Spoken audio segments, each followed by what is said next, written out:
The train station was quiet, its usual hustle and bustle long gone.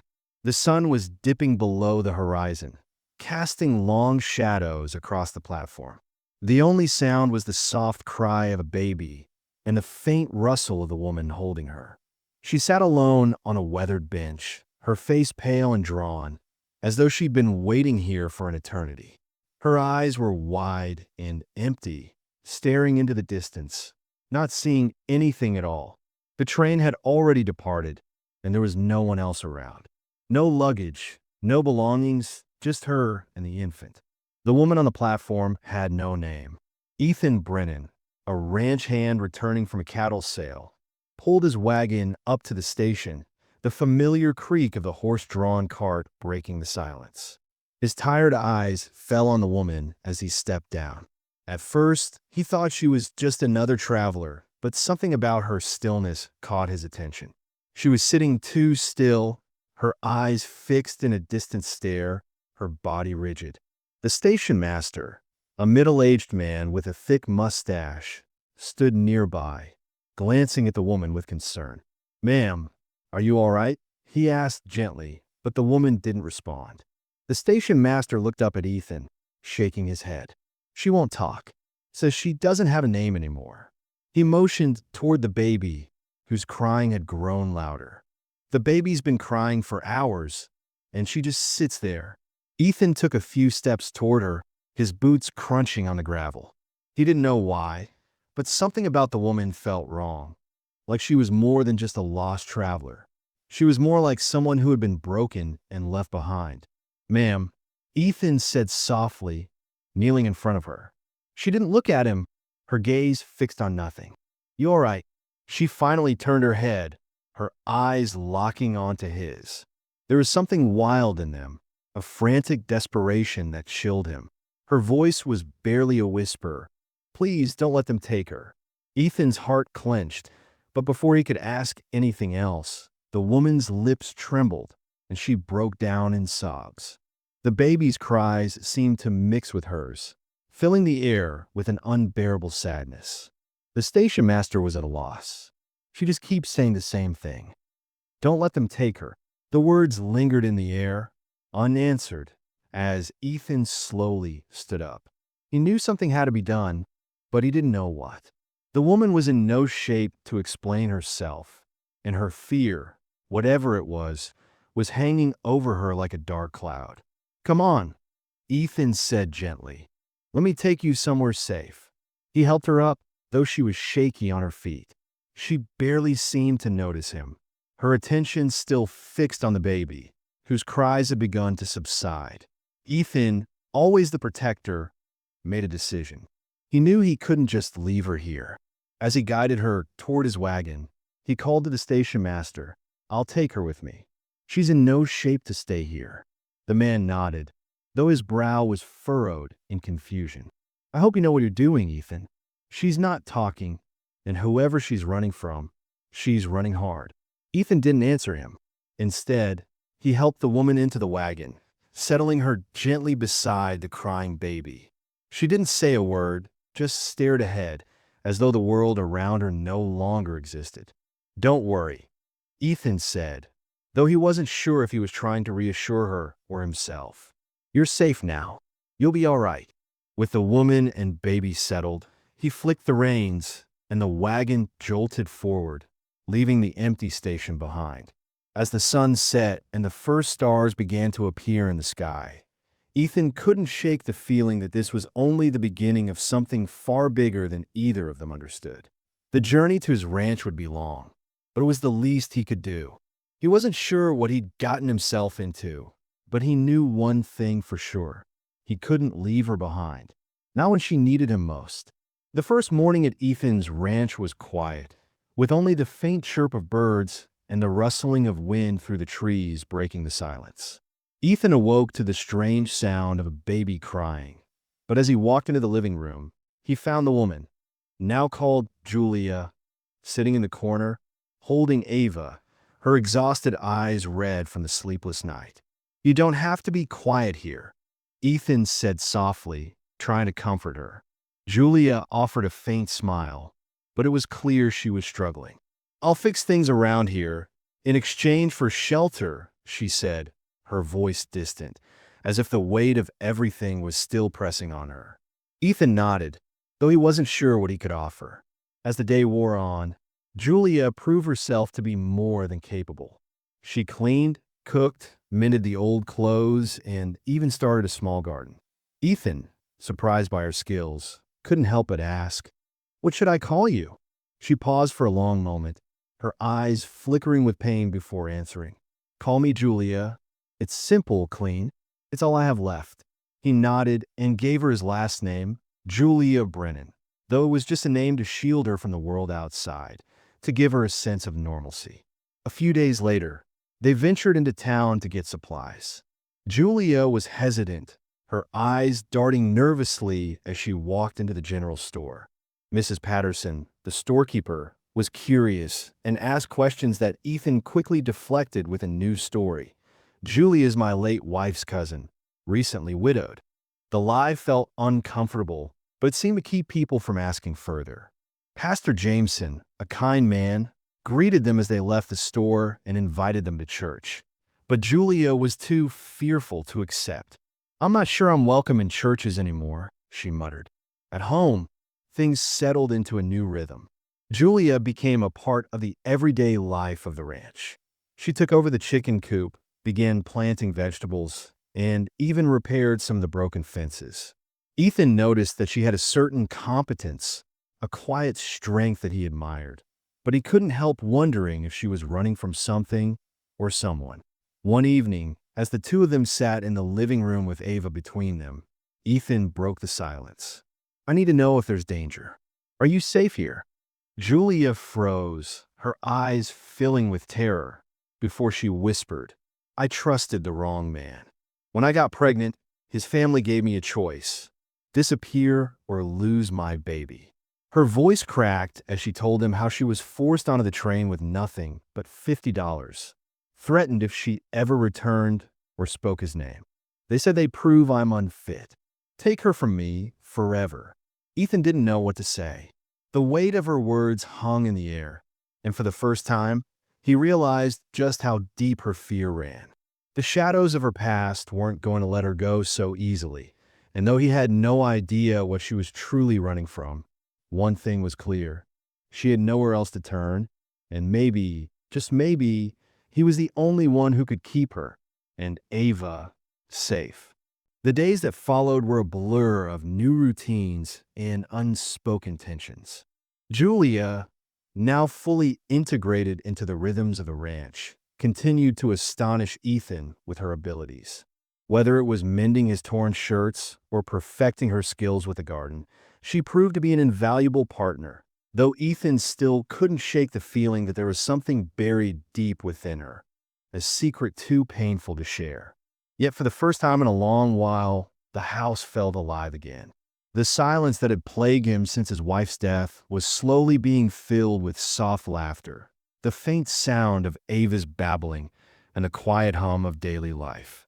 Despite the comfort of their newfound routine, Ethan could feel the undercurrent of danger growing closer. It wasn't until one afternoon, when he returned from town, that he was reminded just how close the threat was. He had barely stepped out of the wagon when he saw the familiar face of Sheriff Garrett, who was leaning against the porch with a concerned look. "Ethan, man in town asking questions. Thought you should know," he said, tipping his hat back as he spoke. Ethan's heart sank, and a pit formed in his stomach. The sheriff described the man, a well-dressed, businesslike figure asking about a woman matching Julia's description, traveling with a baby. Ethan clenched his jaw as he nodded, trying to mask his concern. "I'll keep an eye on it," he said, though the unease in his voice betrayed him. Inside, Julia overheard, her hands trembling as she clutched the edge of the kitchen table. The fear that had been hidden beneath her composed exterior finally cracked. "They're here," she whispered, her voice barely audible. "They're looking for me."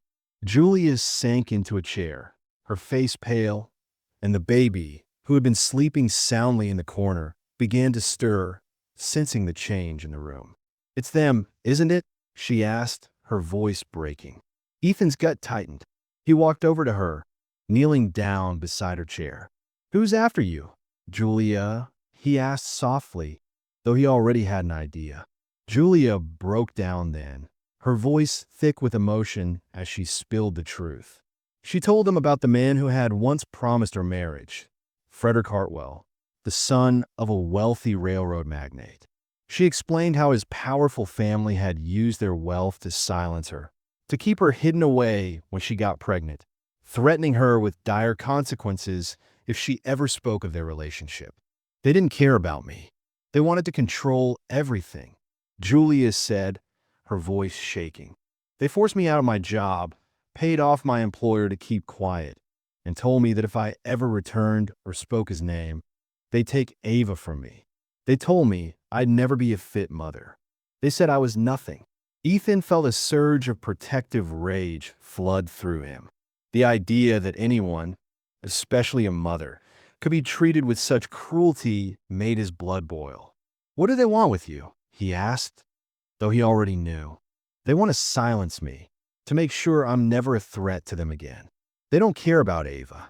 They care about their reputation, about keeping everything clean and neat," Julia said bitterly, her voice cracking with emotion. "I can't go back, Ethan. They'll take her from me. I can't let that happen." Ethan took a deep breath, his mind racing with the gravity of the situation. He had to protect Julia and Ava, but he also knew that the legal system was not on their side. A poor, unwed mother was no match for a family like the Hartwells, with all their wealth and influence. He couldn't just let Julia disappear into hiding again. He couldn't let her live in fear for the rest of her life. Ethan stood up, pacing the room as he thought. There had to be a way to protect her, a way to give her and Ava the life they deserved. Then it came to him. "We need to get married," he said abruptly. Julia looked up, her eyes wide with confusion. "What?" "We need to get married," he repeated, his voice firm. "Not because of any love between us, though I'd be lying if I said I didn't want that, but because it's the only way to protect you. If we're married, then Ava's legitimate, and they can't touch her. They can't take her from us." Julia's face flushed with embarrassment, and she shook her head. "I don't want to trap you. You deserve better than a woman like me, a woman with a past and a child not yours." Ethan crossed the room and knelt in front of her. "I deserve to choose who I spend my life with. And I choose you, Julia. I want you here with me and with Ava. I'm not doing this out of duty. I'm doing this because I care about you. I want to protect you both." Julia looked at him, her heart torn. She had been so used to being discarded, to being abandoned by everyone who was supposed to care for her, that the idea of someone choosing her felt impossible. "But it's not real," she said, her voice shaking. "We can't pretend to be something we're not." Ethan's gaze softened, and he gently cupped her cheek. "We don't have to pretend, Julia. We just need to do what's right. We'll figure the rest out as we go. You and Ava deserve more than fear. You deserve a chance to live without looking over your shoulder." He stood up, holding his hand out to her. "We'll do this together. We'll make it work."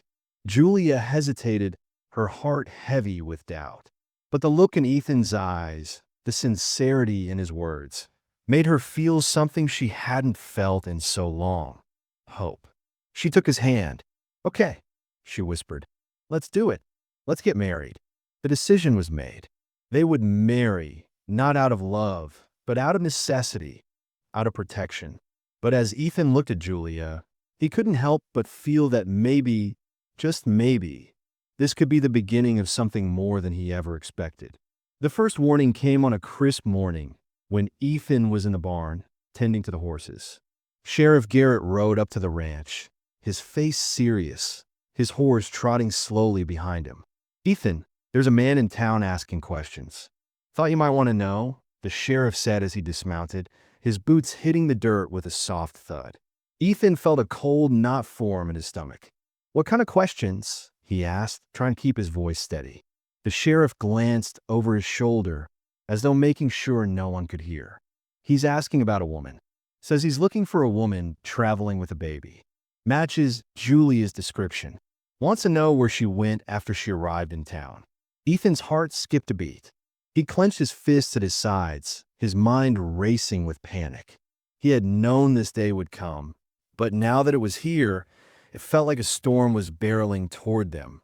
Unstoppable. "Thanks, Sheriff," Ethan managed to say, though his voice was tight. Garrett nodded and climbed back onto his horse. "Just thought you ought to know. Stay safe, Ethan." Ethan didn't respond, already lost in thought. He stood there for a long moment, trying to think, try to plan. His eyes darted over to the house, where Julia was inside with Ava, oblivious to the threat closing in. He knew what he had to do, but he wasn't sure how to make it work. As the sheriff rode away, Ethan mounted his own horse and rode back to the house, the weight of the news pressing on him like a heavy stone. Julia was in the kitchen, washing dishes, the rhythmic sound of the water filling the room. She looked up as he entered, her face brightening when she saw him. But the moment she saw the grim expression on his face, her smile faltered. "What's wrong?" she asked, setting the dish aside. Ethan hesitated for a moment before answering. "There's someone looking for you. A man asking questions. He's looking for a woman with a baby." Julia's face paled, and her hands began to shake. She gripped the edge of the counter, her breath shallow. "I knew this day would come," she whispered, almost to herself. "I knew they wouldn't leave me alone." Her voice cracked as she spoke, the fear in her eyes making Ethan's heart ache. He stepped forward, placing a hand on her shoulder. "I'm not going to let them take you. Not without a fight." Julia looked up at him, her face filled with fear and uncertainty. "What can we do? They'll never stop coming for me. They have too much power." Ethan's jaw tightened. "We'll fight them with what we have. We got the law on our side. We've got the truth." But even as he said it, he knew it wasn't enough. The law didn't always work in their favor, especially when it came to a powerful family like the Hartwells. The world wasn't fair. Julia's eyes searched his face, as though looking for some kind of reassurance, but there was none to give. "Ethan, I can't go through this again. I won't survive it," she said, her voice trembling. "I won't let them take her from me. I can't." Ethan pulled her into his arms, holding her close. "You won't have to," he said firmly. "I won't let them hurt you. We'll figure this out.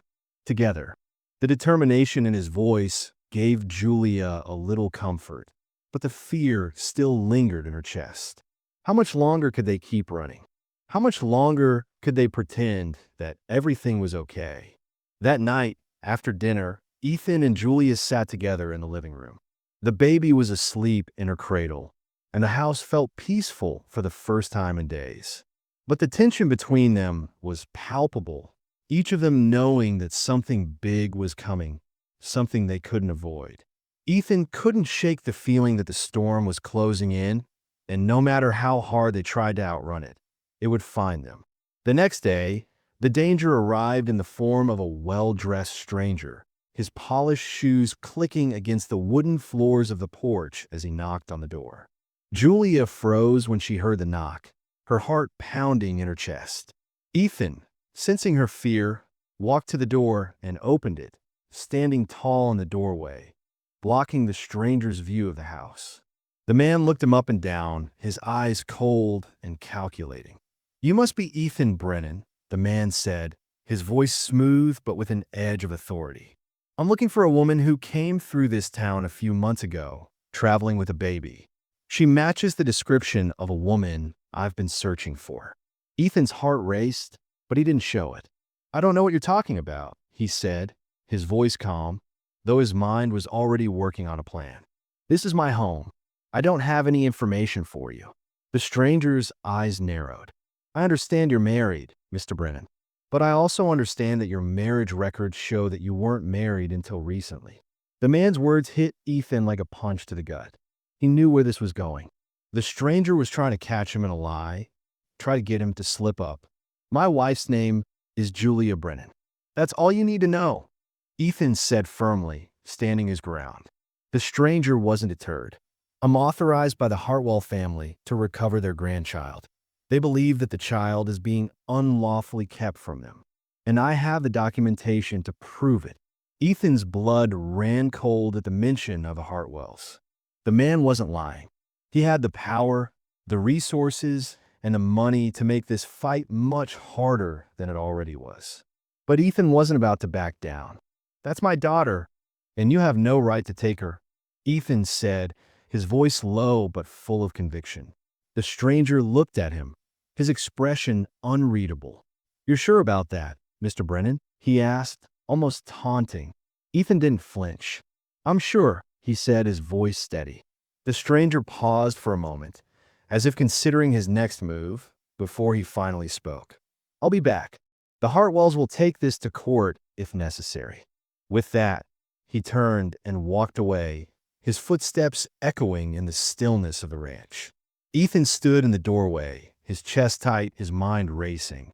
Julia, who had been watching from inside, came to his side, her face pale with fear. "What now?" she whispered. Ethan didn't answer immediately. He knew the fight was far from over. He had no idea what the Hartwells would do next, but one thing was clear. They weren't going to back down. Neither would he. "Now," he said, his voice cold with determination, "we prepare for battle." The days that followed were filled with an undercurrent of tension that neither Julia nor Ethan could ignore. The man who had come to their door had made it clear that the Hartwell family would not rest until they reclaimed what they believed was theirs, Ava. Ethan spent his days making preparations, his mind spinning with plans as he rode into town, spoke to the sheriff, and consulted with his lawyer. Julia, on the other hand, stayed close to home, unable to shake the deep, gnawing fear that had taken root in her heart. As the weight of the situation grew heavier, the small house that had once felt so warm and inviting began to feel like a cage. The past few weeks had been a whirlwind of emotions. New love, new life, the sense of safety that had slowly been built, and now it all seemed to be slipping away just as quickly as it had arrived. Every morning, Ethan would leave before dawn, the clop of his horse's hooves echoing through the quiet morning air as he went to meet with his lawyer, organize his papers, and prepare for what was coming. He could feel the pressure mounting, his every move shadowed by the looming threat of the Hartwells. Every night, when he returned home, he would sit at the dinner table with Julia, the weight of their unspoken fears hanging between them. Sometimes they would talk, but most of the time, they sat in silence, their eyes filled with unspoken words, their hearts heavy with the knowledge that a storm was coming, and neither of them knew if they would survive it. It wasn't until the day of the trial that Julia truly realized just how much she had come to rely on Ethan. The morning of the court hearing, Julia stood at the window of the house, her hands resting on the windowsill, watching as Ethan prepared his horse. She had never imagined her life would come to this, standing in the midst of a courtroom, fighting for her daughter's future. But here she was, and the fear that gripped her was suffocating.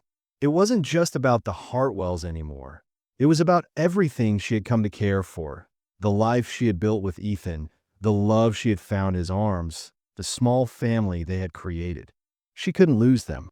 As she stood there, lost in her thoughts, she heard the sound of footsteps approaching and turned to find Ethan standing in the doorway, his eyes filled with determination. "It's time," he said softly, his voice calm but firm. Julia nodded, her throat tight with emotion.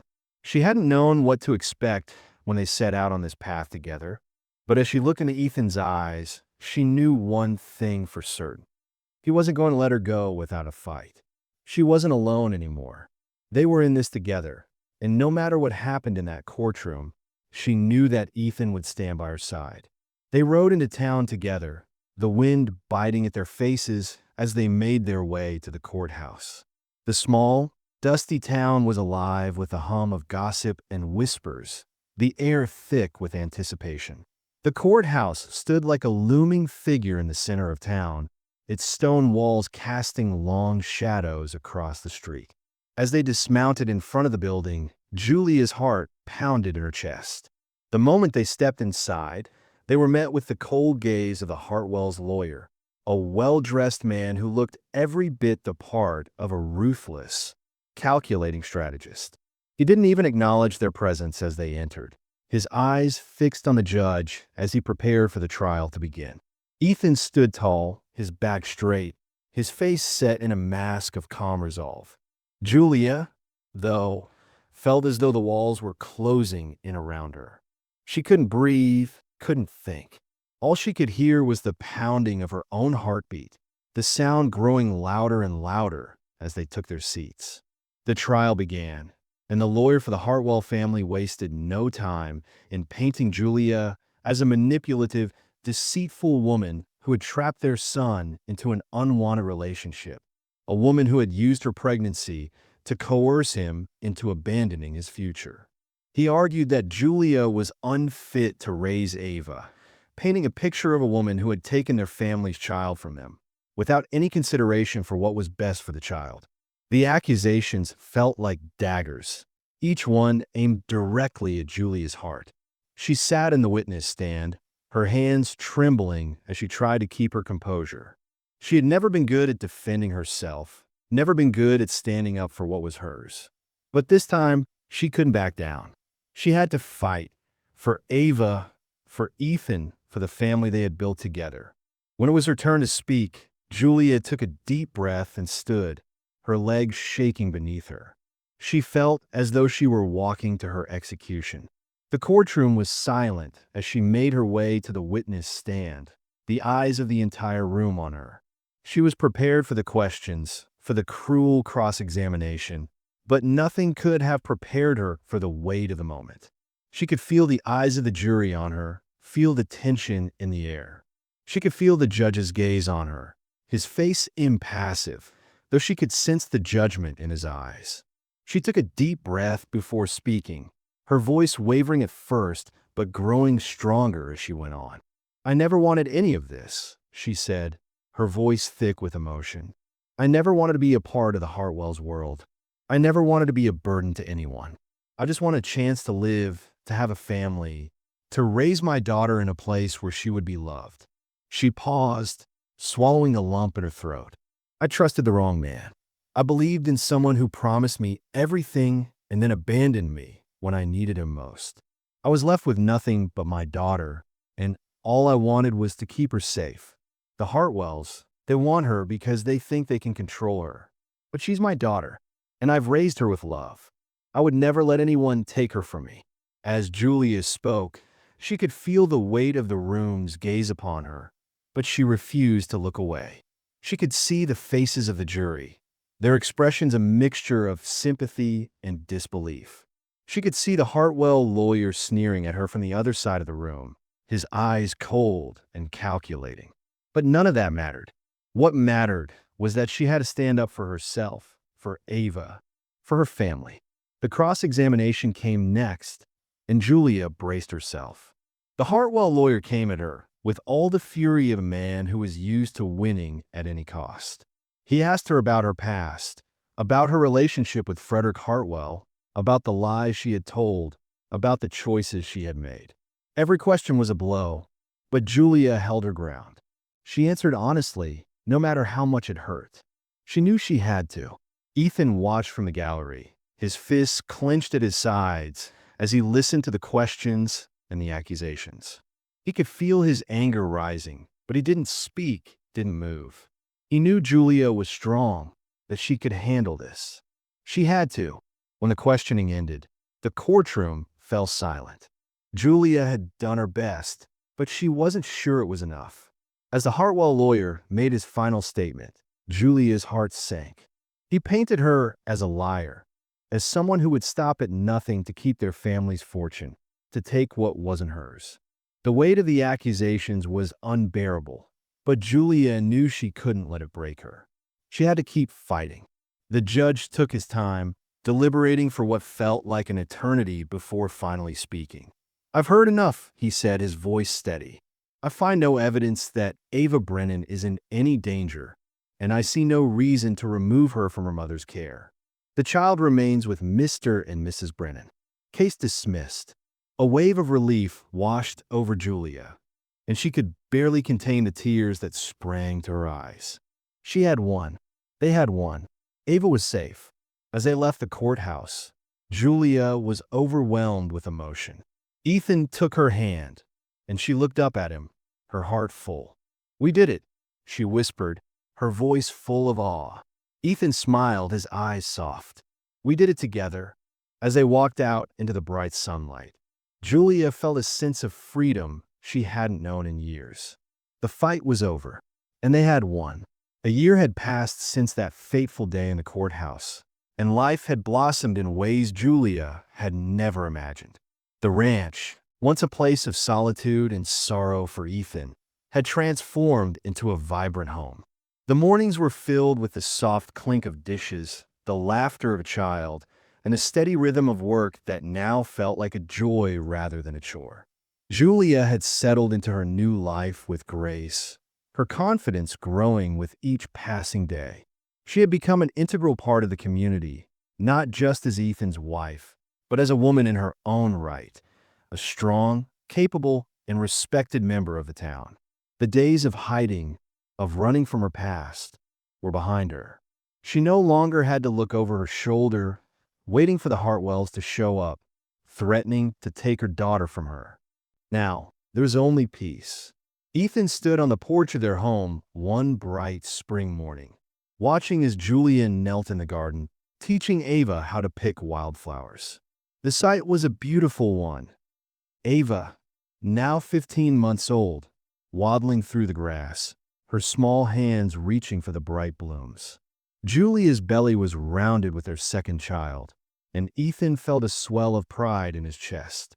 He had never imagined his life would turn out like this. He had never thought he could love someone as deeply as he loved Julia and their daughter.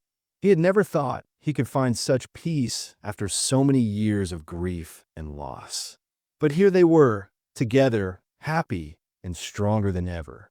The past had been brutal for them both, but they had survived it, and it had shaped them into the family they were now. They had fought for their love, their family, and their future.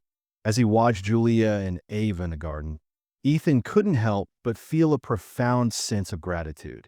Julia had given him more than he could ever have imagined. She had filled his life with purpose, with joy, and with a love that he had long forgotten how to hope for. He had once believed that the pain of losing his wife had scarred him beyond repair, but Julia had healed that wound. She had brought light back into his life, just as she had brought life back to the ranch. After a moment of quiet reflection, Ethan turned and walked back into the house. Inside, Julia was sitting at the table, sorting through some paperwork. He could see the small business she had started, a sewing and mending service, was flourishing. Neighbors came by for their repairs, and Julia had even begun making dresses for the women in town. She was respected, loved, and trusted. It had been a long journey for her to get here, but she had done it. She had fought for herself and her daughter, and now she was thriving. Ava toddled into the house, giggling as she tried to catch a butterfly that had flown through the open door. Julia smiled at her daughter, her heart swelling with love. "Where's your father?" she asked softly. Ava pointed to the window, where Ethan had just come inside. Julia's smile deepened, and she stood, walking to the window to join him. "It's a beautiful day," she said, her voice full of contentment. "It really is," Ethan agreed, his eyes soft with love as he looked at her. The love between them had grown, matured, and deepened over the past year. It was no longer just about protection, about surviving together. It was about the future they were building. It was about the family they had become. Julia's hand rested on her growing belly as she leaned against Ethan, their arms around each other. For the first time, she felt truly at home. There was no more fear, no more running, no more hiding. There was only love, strong, unbreakable love. "Ethan," she said, her voice filled with emotion, "I still can't believe it. Sometimes I feel like I'm dreaming. I never thought this life would be mine." Ethan kissed the top of her head, his arms tightening around her. "It's real, Julia," he said softly, "and it's ours. All of it." Outside, the sun was beginning to set, casting a warm golden glow over the ranch. The garden was alive with color, the flowers in full bloom, the animals grazing peacefully in the corral. It was a perfect moment, a moment of grace, of peace, of love. Julia's eyes wandered across the land, her heart full. She had never thought she would find this kind of life, this kind of happiness. She had come from a place of fear, of shame, of isolation, but now she stood here, surrounded by the life she had built with Ethan. She had found her place in the world, a place where she was loved and valued. It had taken time. It had taken pain. It had taken courage. But she had found it. She had found grace. Ethan and Julia stood together on the porch, watching their daughter play in the yard. Ava was growing up fast, her laughter ringing out across the fields. Julia's hand rested on her belly as she looked at Ethan, her heart swelling with love. "What do you think it'll be?" she asked softly. "A boy or a girl?" Ethan smiled, his eyes shining with affection. "It doesn't matter," he said, "as long as they're healthy, as long as they're ours." Julia smiled back, her heart overflowing with happiness. "I agree." And in that moment, as the last rays of the sun dipped below the horizon, Julia knew that everything she had ever wanted was right here. She had found her home, her family, and a love that would never falter. The letter that had once held the weight of her past had been burned long ago. The lies, the fears, and the threats had faded into the distance, replaced by a life filled with love and hope. Julia knew there would always be challenges, always be moments of doubt. But as she stood there, hand in hand with Ethan, watching their daughter chase after a butterfly in the fading light of day, she knew one thing for certain. They had overcome it all. They had found grace. Ava's first word echoed in the distance, her tiny voice calling out to them. "Papa!" She squealed, her arms outstretched as she tottered toward Ethan. His eyes filled with tears as he scooped her up, his heart full. "That's right, sweetheart," he whispered, kissing her head. "Papa!" Julia watched them, her heart full, and as she looked out across the land, she felt the deep, overwhelming peace of knowing that she had found everything she had ever wanted. She had found home, and with that thought, she felt the final pieces of her past fall away. She had found grace,